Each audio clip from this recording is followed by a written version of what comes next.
El calendario marcaba el 5.º día de agosto del 2010. Todo parecía marchar con tranquilidad. Aquella mañana sobre la superficie, el día había comenzado soleado.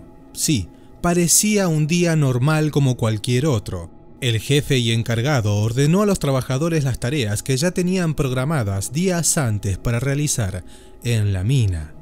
Pero lo que muchos no sabían es lo que estaba a punto de suceder, aunque algunos otros ya se lo imaginaban por el deplorable estado de la mina y por los fallos en los sistemas de seguridad. Y es que sí, solo fue cuestión de minutos para dar paso a un acontecimiento que tenía gusto a catástrofe y que puso en vilo al mundo entero. Eran las 2:30 de la tarde del jueves 5 de agosto y lo que parecía una explosión planificada en el interior de la mina enoja a Omar Reigadas, uno de los mineros que se encontraba trabajando en una de las máquinas. La onda expansiva le tapa los oídos. «Apagá que nos vamos», le dice a su compañero y chofer. Dejan todo y se alejan en una camioneta dispuestos a entregarle la llave de la máquina al jefe de turno, Luis Urzúa. El polvo se adhiere al parabrisas y la visibilidad es nula.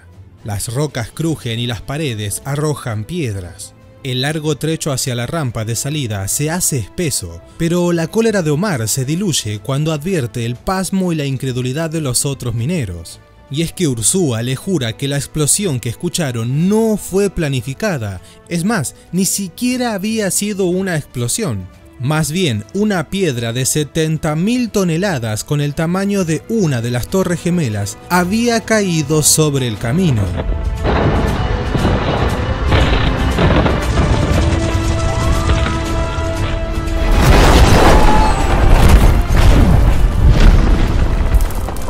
Rápidamente entendieron que aquel ruido ensordecedor se trataba de un bloque gigante uniforme de roca que ahora todos miran absortos. Sí, un derrumbe los acababa de sepultar vivos a más de 700 metros sobre la superficie terrestre.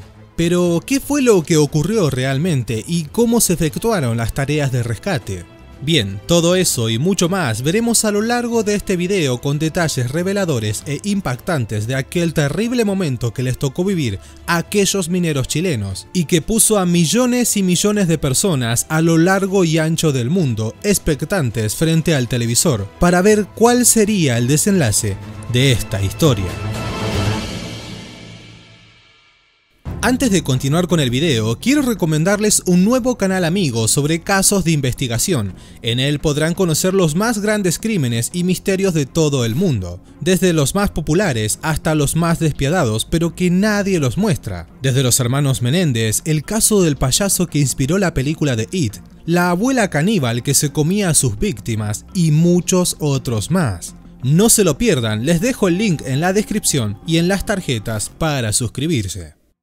Bien, ahora sí, entonces, viajemos un poco en el tiempo. Vamos a ubicarnos precisamente sobre territorio chileno, más específicamente sobre las cálidas tierras del desierto de Atacama, en San José. Allí había una mina que era explotada desde la década de los 80 por la compañía Esteban I, Sociedad Anónima. En sus comienzos se producía plata, pero luego se extrajo oro y cobre. Los trabajos en las minas son considerados de alto riesgo e insalubres por las condiciones en las que se desarrollan. En la actualidad, la maquinaria es de mucha ayuda, pero aún se necesita del trabajo manual de las personas. Y esto muchas veces resulta fatal, como les voy a contar a continuación. En el yacimiento de San José ya habían acontecido dos accidentes importantes que no impidieron que su funcionamiento siguiera activo. En marzo del año 2004 murió Pedro González en un área en donde estaba prohibida la circulación de maquinaria, y en enero de 2007 la mina se cobró la vida de Manuel Villagrán, en donde ocurrió una caída de roca o planchón, como le suelen llamar. Este último accidente produjo, gracias a la fuerza de los sindicalistas, que se cerrara la mina, pero solo por un tiempo, dado que los propietarios volvieron a abrirla el 30 de mayo de 2008. En teoría, la reapertura fue autorizada por el Servicio Nacional de Geología y Minería, luego de haber realizado las revisiones y comprobaciones geomecánicas correspondientes. En esta nueva etapa de la mina se fortificaron las zonas de producción, se implementaron nuevos controles, se contrataron prevencionistas y se supervisaba de forma diaria el lugar del trabajo.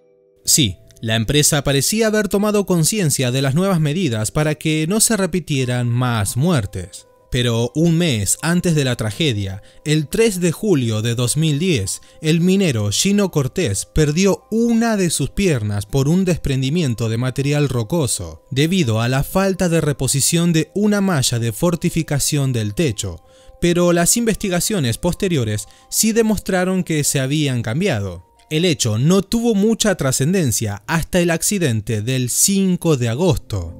Muy buenas tardes. Un accidente ocurrido pasadas las 14 horas de hoy mantiene a un número indeterminado de mineros atrapados al interior de la mina de oro y cobre San José. En aquel momento, hace más de 10 años, se hablaba que cada minero cobraba un sueldo de unos 1000 euros. Pero obviamente, y como se sabe, el dinero no lo compra todo, menos aún la vida. Por eso, los 33 mineros del accidente que a continuación les voy a describir tenían sus vidas, sus familias y sus proyectos. Trabajaban 12 horas los 7 días de la semana y descansaban a la semana siguiente. Descansaban es una forma de decir, porque algunos aprovechaban ese tiempo para hacer horas extras, porque la hora se pagaba el doble del valor, y otros viajaban hasta 15 horas para estar con su familia y luego volver a encerrarse en la mina. El jueves 5 de agosto, 33 mineros estaban desarrollando sus actividades con normalidad en la mina San José. A las 2:51 de la tarde se produjo el primer derrumbe. Un detalle para aclarar y para nada menor es que la empresa se enteró del hecho, pero recién a las 7:30 de la tarde lo comunicó, lo que produjo que las tareas de rescate llegaran a las 10 de la noche, retardando todo mucho más. Ante la noticia, los familiares de los trabajadores atrapados fueron hasta el yacimiento y crearon un cerco alrededor de la mina, que se lo llamó Campamento Esperanza. La gente se fue sumando al operativo a la par de los bomberos y brigadistas, llegando a formar un grupo de trabajo de unas 130 personas. La Oficina Nacional de Emergencias del Ministerio del Interior fue la encargada de confirmar las identidades de los mineros que estaban bajo tierra. En primera instancia se pensó que eran 34 los empleados que estaban atrapados, pero el error del conteo fue por un minero que se había quedado dormido al momento del accidente y no se encontraba abajo con sus compañeros. Por eso, para la noche del 6 de agosto se confirmaron que eran 33 las personas atrapadas. Durante las primeras 48 horas, los mineros intentaron evacuarse por la escalera de seguridad. La misma se encontraba en la chimenea de ventilación del refugio construido en la mina, a 688 metros de profundidad, pero no contaban con un gran detalle. Sí, la salida de emergencia no la habían terminado de construir, una completa falta de responsabilidad por parte de la empresa. De los 33 mineros, 2 fueron enviados para poder explorar esa salida, pero solo llegaron a los 235 metros de profundidad y a tan solo 20 metros de donde estaban los rescatistas, teniendo que volverse al refugio nuevamente. Y por si fuera poco, la tierra volvió a temblar.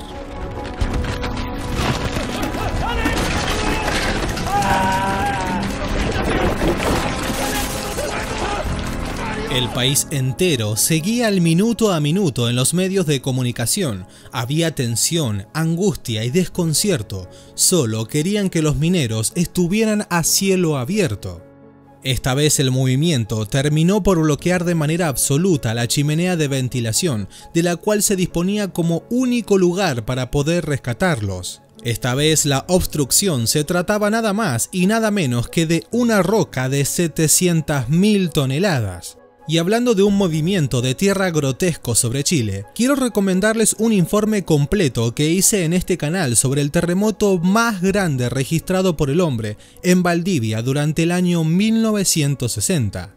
Pero bueno, volviendo al tema y al año 2010, el ministro de Minería chileno, Laurens Goldborne, declaró que son escasas las probabilidades de encontrar a los mineros con vida.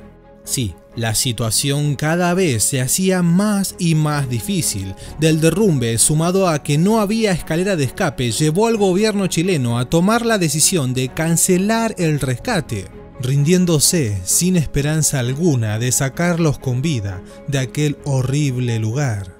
Aquella sentencia desencadenó en un descontento por parte de los familiares de los atrapados, y las autoridades no tuvieron más alternativa que designar al ingeniero Andrés Sougarret para que propusiera una alternativa de rescate inmediato. Sougarret planteó la posibilidad de realizar un pozo profundo en paralelo para poder tomar contacto con los mineros utilizando una perforadora de exploración minera. A la mañana siguiente llegó a la zona una nueva maquinaria especializada en excavaciones. Los grandes camiones transportaban las piezas para instalarla lo más rápido posible. Los trabajos de perforación comenzaron en la madrugada del día 9 de agosto y avanzaron velozmente. La idea inicial era instalar 6 sondas, las que permitirían ingresar oxígeno, alimentos y agua a los 33 mineros atrapados y eventualmente permitir comunicarse con ellos. A la tarde comenzaron con los trabajos en el suelo. El ánimo de los familiares al ver tanto movimiento mejoró notablemente. Llevó varios días de trabajos intensos y de turnos rotativos para no detenerse. Y es que el tiempo valía nada más y nada menos que vidas.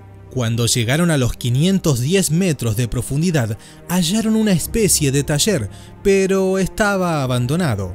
Aquello generó expectativas al mismo tiempo que los desanimó por completo, de manera que siguieron cavando más abajo aún. Mientras tanto, seguían pasando los días y los familiares aún no sabían nada de ellos. La incertidumbre de si estaban vivos o no les carcomía la mente sin dejarlos dormir. Para colmo, el jueves 19 de agosto, justo a 2 semanas del accidente, una sonda arrojaba un error encontrándose justo cerca de ellos a los 700 metros de profundidad, de manera que seguían sin poder dar con los mineros. Pero luego de implementar maquinaria de mayor precisión, por fin pudieron establecer contacto. Fue el domingo 22 de agosto cuando llegaron con la sonda a una rampa que se encontraba a 20 metros del refugio. Y como era de esperar, obviamente la noticia invadió de felicidad a los familiares que esperaban novedades durante todo el proceso de búsqueda. El momento que se vivió aquella tarde llenó de emoción al pueblo chileno y a cada uno de los espectadores que vivía la noticia alrededor del mundo. Estamos bien en el refugio Los 33.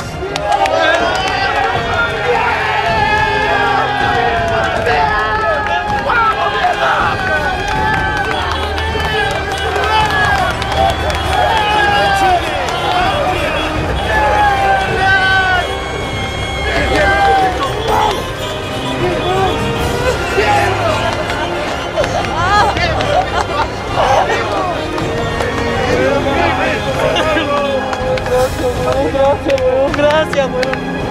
Gracias, weón, gracias.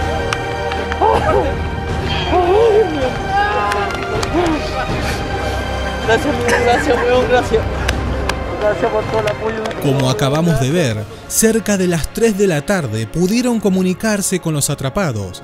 Cuando quitaron la sonda, encontraron el mensaje en una hoja de papel escrita con un lápiz rojo que decía: "Estamos bien en el refugio Los 33". El presidente Sebastián Piñera luego utilizó ese papel como símbolo de eficacia, mientras daba su discurso en el lugar frente a las cámaras de televisión, con sonrisa amplia y al grito de "¡Viva Chile!" y la frase "Me siento más orgulloso que nunca de ser chileno y presidente". La imagen de Piñera creció positivamente ante el mundo gracias a la buena noticia del posible rescate. Los mineros saben que estamos trabajando por su rescate. Y es que los 33 mineros que llevaban atrapados 17 días a más de 700 metros de profundidad estaban con vida. El país festejó en las calles, los familiares no pudieron contener las lágrimas y el himno nacional de Chile sonó por todas partes. Al día siguiente, tras fortificar el pequeño ducto donde se logró entablar comunicación con el grupo, se les envió agua, comidas y medicamentos.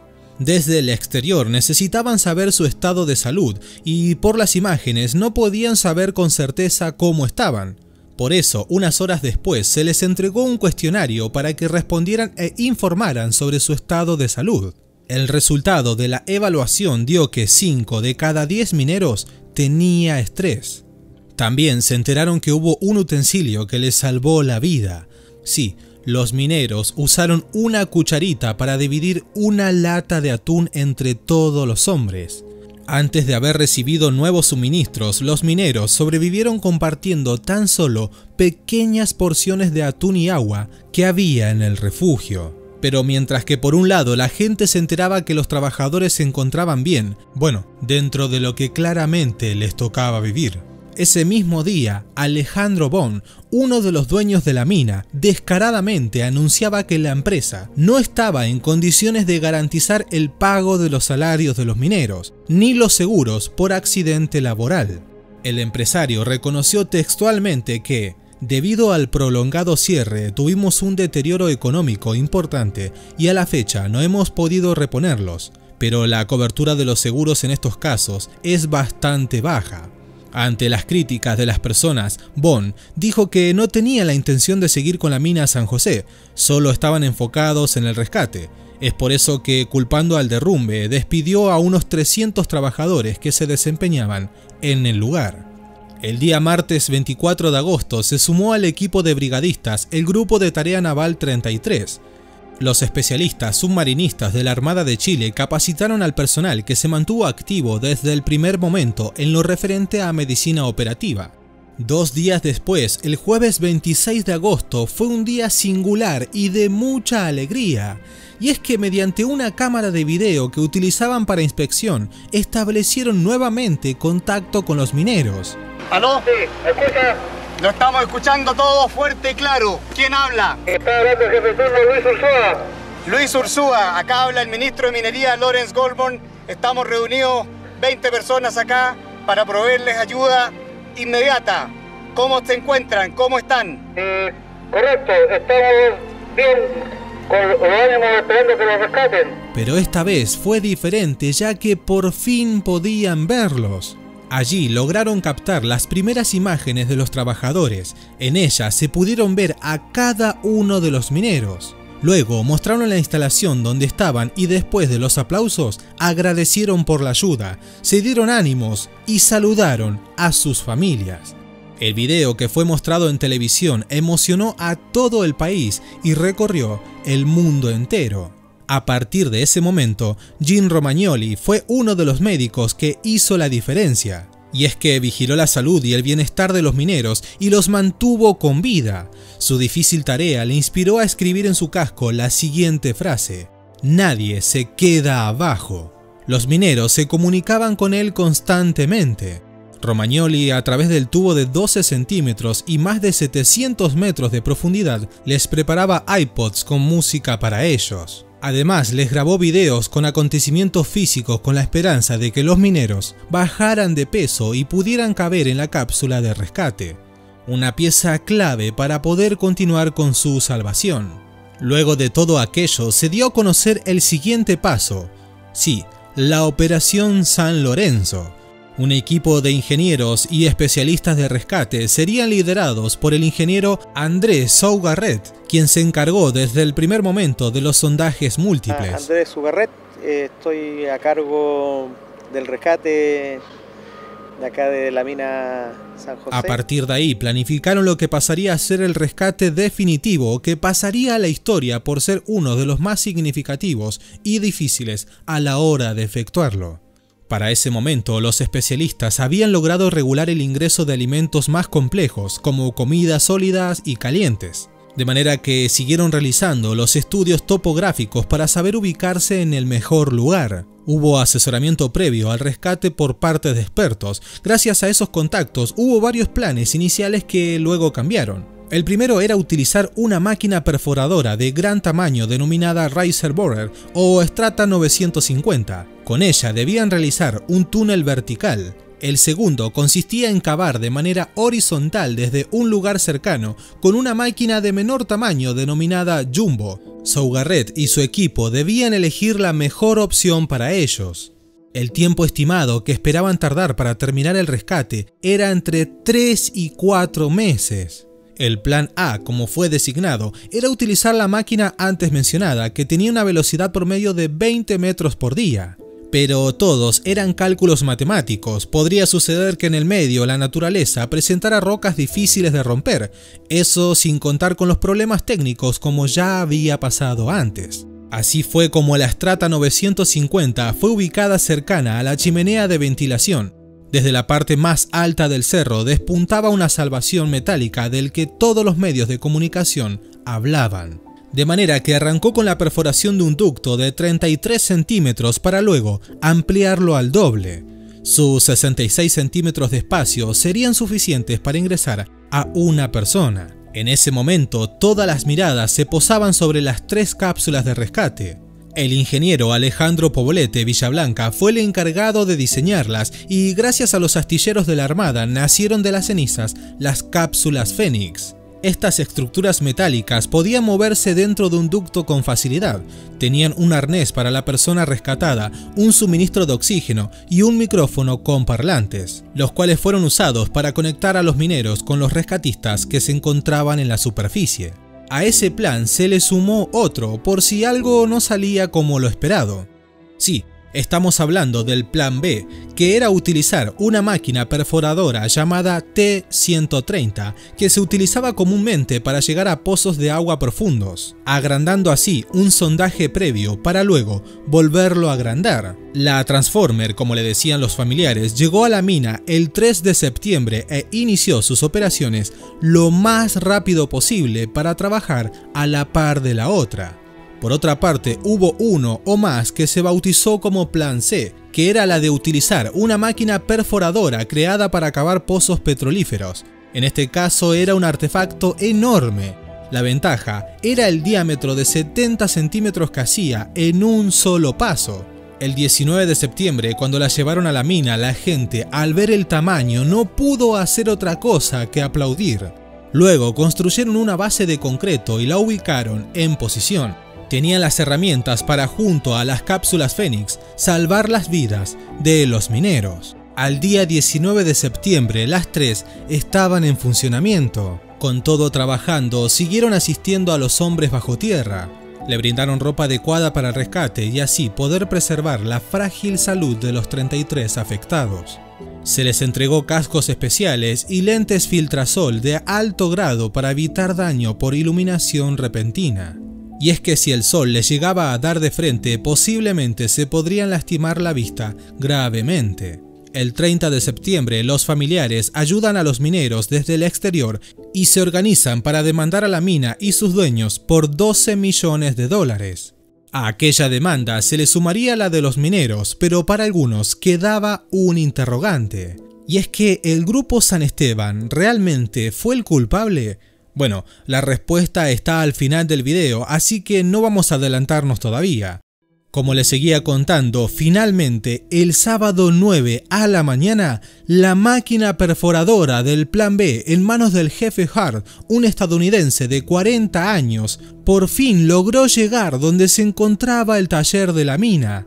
Los familiares estaban desbordados de la emoción. Las siguientes horas se dedicaron a fortalecer el conducto por donde saldrían los mineros. Luego de pasar 69 días, el miércoles 13 de octubre y sin ningún inconveniente, por fin los mineros comenzaron a salir uno a uno. El orden de llegada a la superficie se dispuso siguiendo las pautas de un rescate similar al de un submarino. Primero los de mejor estado físico y más hábiles, luego los más débiles y posteriormente los más fuertes psicológicamente hablando. Más de 1.000 millones de personas vieron el rescate de los mineros en vivo, convirtiéndose así en uno de los eventos televisivos más vistos en toda la historia. Conforme los 33 hombres empezaron a surgir del subsuelo, los atendieron para que no tuvieran problemas de salud, y en ese momento de repente apareció una voz conocida para ellos. Sí, Adivinaste, se trataba de el doctor Romagnoli, quien luego de saludarlos les pidió que firmaran su casco, que al día de hoy es un símbolo de la perseverancia. Por su parte, los mineros le hicieron un regalo especial, una roca. Romagnoli supone que ese pesado regalo podría estar lleno de oro de la mina San José, pero dijo que no le interesaba venderla, y es que el verdadero valor personal sobrepasaba su peso en oro. El premio que se llevaron los mineros, aunque al parecer obviamente nadie lo quisiera tener, fue el récord Guinness por el mayor tiempo atrapados bajo tierra. Los mineros ganaron hace unos años una demanda por indemnización contra el Estado chileno. Cada uno recibiría unos $100.000. El Consejo de Defensa del Estado apeló y la pandemia pospuso el proceso judicial. Los dueños de la mina San José no pagaron ni un solo peso a los mineros porque no encontraron antecedentes suficientes para demandarlos por el derrumbe que afectó sus vidas. Solo recibieron atención psicológica. Hoy casi no se hablan entre ellos y viven esperando promesas que nunca fueron cumplidas. Y ya para cerrar este video y esta historia que tuvo un final feliz, es importante destacar que los chilenos han demostrado que cuando hay un bien superior como lo es preservar la vida humana, se unen todos. Como dijo una vez un filósofo, la libertad no puede ser concedida, tiene que ser conquistada. Luego del quinto mayor sismo producido en el mundo en febrero de ese mismo año en el que quedaron atrapados los mineros, la mitad del país quedó en ruinas. Luego, solo 6 meses más tarde, vino este accidente donde estaba en juego la vida de 33 seres humanos que hicieron unir a todo un país, demostrándole al mundo entero su capacidad de resolver estos problemas levantándose una y otra vez. Y es que sí, los ingenieros de la mina y técnicos mostraron al mundo entero su precisión y eficacia con la operación de un rescate digno de imitarse.